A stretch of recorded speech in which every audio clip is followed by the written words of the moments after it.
साथियों नमस्कार, मैं कन्हैया शर्मा जनता की आवाज़ में। जैसे कि आप सबको पता है, साधु संतों की विशेष सीरीज के साथ मैं इस बार दर्शनीय स्थल, धार्मिक स्थलों का आपको दर्शन करवा रहा हूं और साधु संतों को आपको आशीर्वाद दिलाने की मेरी पूरी कोशिश रह रही है।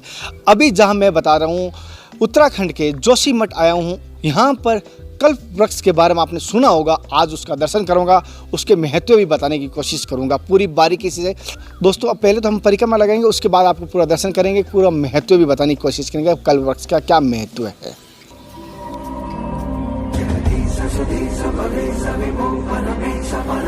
साथियों, ये पौराणिक आध्यात्मिक औषधीय महत्व वाला कल्प वृक्ष है। इसे पृथ्वी का परिजात और देश का सबसे प्राचीन वृक्ष माना जाता है, जो लगभग 2500 साल से यहाँ पर विद्यमान है। असंख्य शाखाओं में पीपल की तरह फैला है। लगभग 22 मीटर इस कल्प वृक्ष की ऊंचाई करीब 170 फीट है। खास बात यह है कि इसके फूल तो लगते हैं लेकिन फल नहीं लगते। कहते हैं कि इस वृक्ष के नीचे बैठकर आदि गुरु शंकराचार्य ने तपस्या की थी, उन्हें यही दिव्य ज्ञान की प्राप्ति हुई थी। इसके बाद सनातन धर्म की रक्षा के लिए उन्होंने चारों दिशाओं में 4 पीठों की स्थापना कर दी और देश को एकता का सूत्रपाल किया।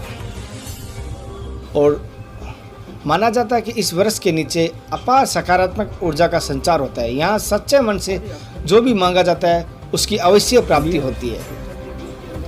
माना जाता है कि आदि गुरु शंकराचार्य 8वीं सदी में ज्योतिर्मठ आए थे, इसीलिए कल्प वृक्ष की आयु 1200 साल मानी जा गई है।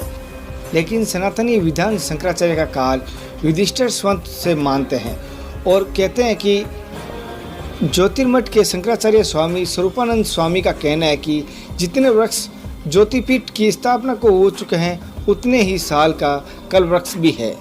इसी हिसाब से कल्प वृक्ष को 250 साल से अधिक हो चुके हैं। कहा जाता है इस कल्प वृक्ष के नीचे अगर कोई एक माला करता है सच्चे मन से, उस एक माला को अनंत गुना फल मिलता है, असंख्य माना जाता है। और यहाँ पर कोई भी मंत्र की जाप किया जाता है या कोई भी माला का जप किया जाता है, वो अवश्य सिद्ध होता है। ये यहाँ की मान्यता भी है। ओम नमः शिवाय। ओम नमः शिवाय। ओम नमः शिवाय। ओम नमः शिवाय।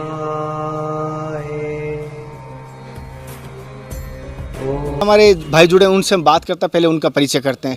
पहले तो जनता की आवाज़ में आपका हार्दिक स्वागत करते हैं। प्रणाम। आपका शुभ नाम? हेमंत तोसावर हूँ और 18 साल से यहाँ आता हूँ जोशीमठ, 2004 से। हेमंत जी, जैसे कि आप 2004 से यहाँ हो और यहाँ आते जाते हो और यहाँ आप, मैंने सुना है कि आप तपस्या भी यहीं करते हो। मैं एक जानना चाहता हूँ इस वृक्ष के बारे में। पहले तो हमारे सभी दर्शकों को और पूरा भारतवर्ष आपको देख रहा है, तो बारीकी से जान के दीजिए ये कितना पुराना है, इसका इतिहास क्या है। देखिए, मैं बताना चाहूँगा आपको कि ये 2540 साल पुराना है वृक्ष। 2540 साल पुराना जो है, इसको बोलते हैं कल्प वृक्ष। कल्प वृक्ष, ये जो वृक्ष है, देखिए वृक्ष तो आपने बहुत सारा देखे होंगे, लेकिन ये जो वृक्ष है, इसकी जड़ें का पता नहीं है कहाँ है और इसकी मोटाई गोलाई पता नहीं है कहाँ है। इस वृक्ष, कल्प वृक्ष का मतलब होता है यहाँ बैठकर जो भी अपना संकल्प करते हैं, जो कल्पना करते हैं, जो पूजा पाठ अनुष्ठान करते हैं और जो मनोकामना करते हैं, वो 100,000% सिद्धि होती है। ये एकदम यहाँ की सबसे बड़ी ये बात यही है यहाँ की। दोस्तों, जैसे कि कल्प वृक्ष का आपको दर्शन करवा रहा हूँ, लेकिन कल्प वृक्ष के ठीक नीचे ही, कल्प वृक्ष के ठीक नीचे ये गुफा है जहाँ गुरुजी ने तपस्या की थी, जहाँ गुरुजी ने जैसे कि माला का जप किया था, वो आपको मैं दिखा रहा हूँ। अधिकतर समय इसी गुफा में बिता रहे थे, लेकिन अभी इस गुफा के मैं आपको दर्शन करवाता हूँ। साथ ही साथ यहाँ पर बारीकी से मैं आपको जानकारी देने की कोशिश कर रहा हूँ। अगर मेरी सीरीज़ पसंद आ रही है, लाइक कर दीजिए। अगर हमारे विचार पसंद आ रहे हैं, हमारी ऐसा होना चाहिए, आगे सीरीज़ बननी चाहिए, तो इस वीडियो को शेयर कर देना। अब हम चलते हैं आगे। दोस्तों, जैसे कि आप देख पा रहे हो, ये गुरुजी की मूर्ति है यहाँ पर, जैसे आप देख पा रहे हो। इसी प्रकार ये बैठे थे और आज ही गुरुजी की चरण पादुका वहीं रखी हुई है। जैसे आप देखो, जो गुरुजी पहनते थे, मैं आपसे भी कैमरामैन से निवेदन करूँगा वही चरण पादुका एक बार दिखाएं, जैसे कि आप देख पा रहे हो।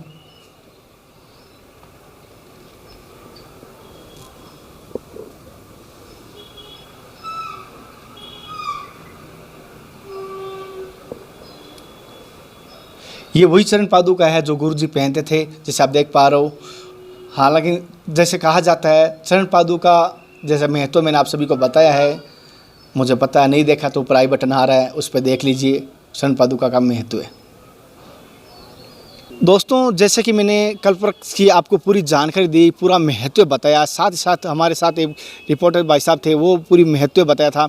आपको मैंने किस प्रकार की लगी कमेंट द्वारा जो बताना।